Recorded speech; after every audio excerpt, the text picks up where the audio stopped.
les coupes-tubes. Alors, moi, j'utilise ces trois. J'en ai un petit, un moyen et un grand. Le moyen, c'est celui que j'ai tout le temps avec moi parce que d'abord, il est très léger et puis il est facile à manipuler. Donc là, on est à la maison, j'ai le matériel ici, donc je vais utiliser celui-ci. Une équerre pour être sûr que nous sommes bien en angle droit. Et puis là, j'ai des pinces à cintrer. Là, c'est les trois pinces que j'utilise le plus souvent. J'en ai une de 12, j'en ai une de 14 et j'en ai une de 16. Donc, vous l'aurez compris, voilà ce qu'on va utiliser. La première mesure qu'on va prendre, ça va être ici 150 mm. On a la bonne mesure. Maintenant, on va introduire le tube dans la pince à cintrer. Et là, c'est important. Sur toutes les pinces à cintrer, vous avez des flèches. Vous avez une flèche qui part de la droite vers la gauche et vous avez une flèche qui part de la gauche vers la droite. Donc, celle qui part de la droite vers la gauche, c'est le repère de droite. Celle-ci, ça sera donc le repère opposé, c'est-à-dire le repère de gauche. Donc moi ici, puisque j'ai commencé à prendre mes mesures de ma droite, d'accord, à ma gauche, donc c'est bien ce repère-là, ici. Ensuite, une fois qu'on est prêt ici à cintrer, nous avons ici un trait de repère, c'est le 0. Ici, nous avons 45. Et ici, nous avons un trait à 90. Donc, on va utiliser le genou. On peut voir le trait ici du 0 qui est bien sur le trait de 90. Alors maintenant, on va vérifier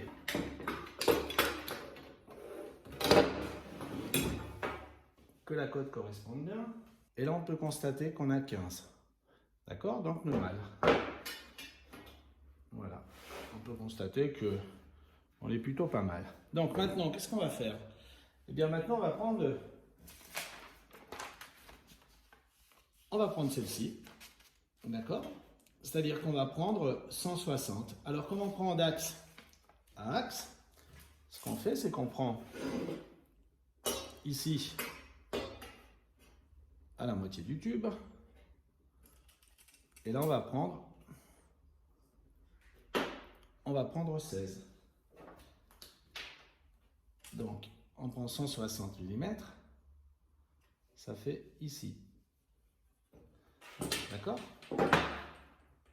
Allez, on va le tracer correctement. Voilà. On va introduire le tube, donc on va l'introduire à droite. Et là, lorsqu'on va l'introduire à droite, on va s'apercevoir que là, on va être gêné.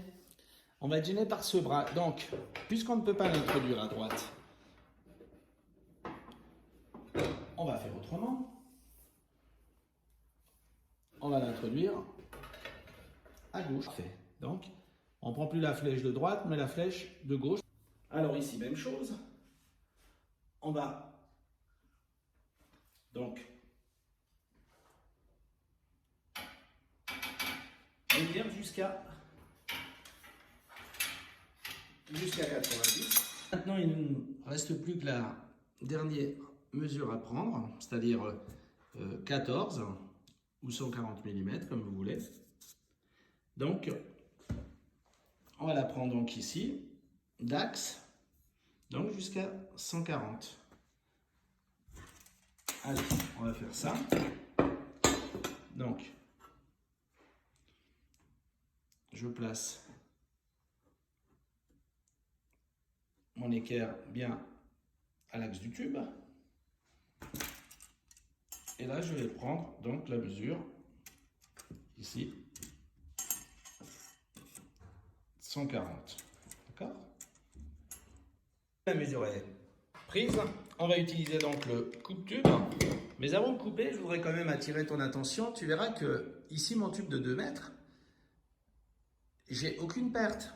C'est-à-dire que lorsque je vais couper ici ma pièce, elle devra naturellement être à l'identique de celle-ci, sans avoir la moindre perte. Là, on peut voir que j'ai bien positionné la lame sur le tube. Donc après, je vais le faire avec l'autre main, c'est pas gênant.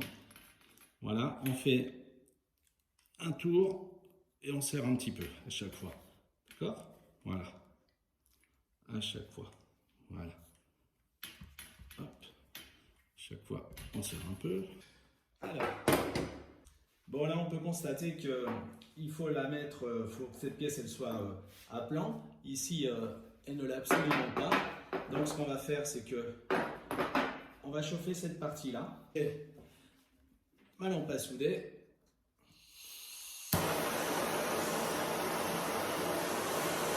Voilà. On ne chauffe pas trop près non plus. Là, il va falloir détendre les molécules dans du cuivre pour pouvoir travailler un petit peu la tonalité de la pièce.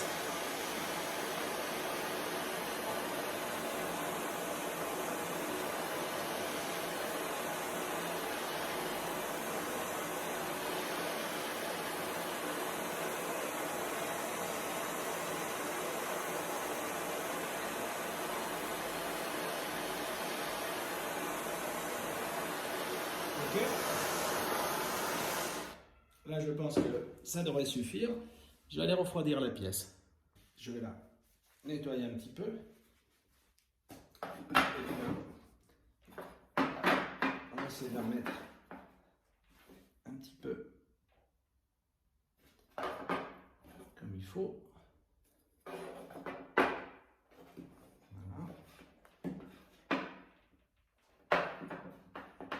Voilà, là je pense encore un petit peu ici, là. Un petit peu ici. Voilà, là on est pas mal. Ensuite, qu'est-ce qu'on fait? On va tout simplement voir si on a bien respecté les dimensions. Donc, je me pose de part et d'autre. Et là, on peut voir quand même que notre pièce est parfaitement réalisée. Alors bien sûr, on ne va pas se contenter de savoir que notre pièce est bien aux bonnes dimensions. On ne peut pas laisser un travail comme ça. Toujours la nettoyer, ça c'est indispensable. Donc, on va la nettoyer.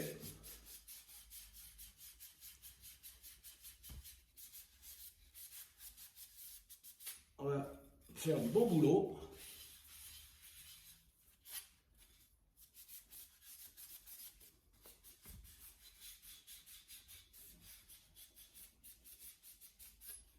Voilà, encore un petit peu.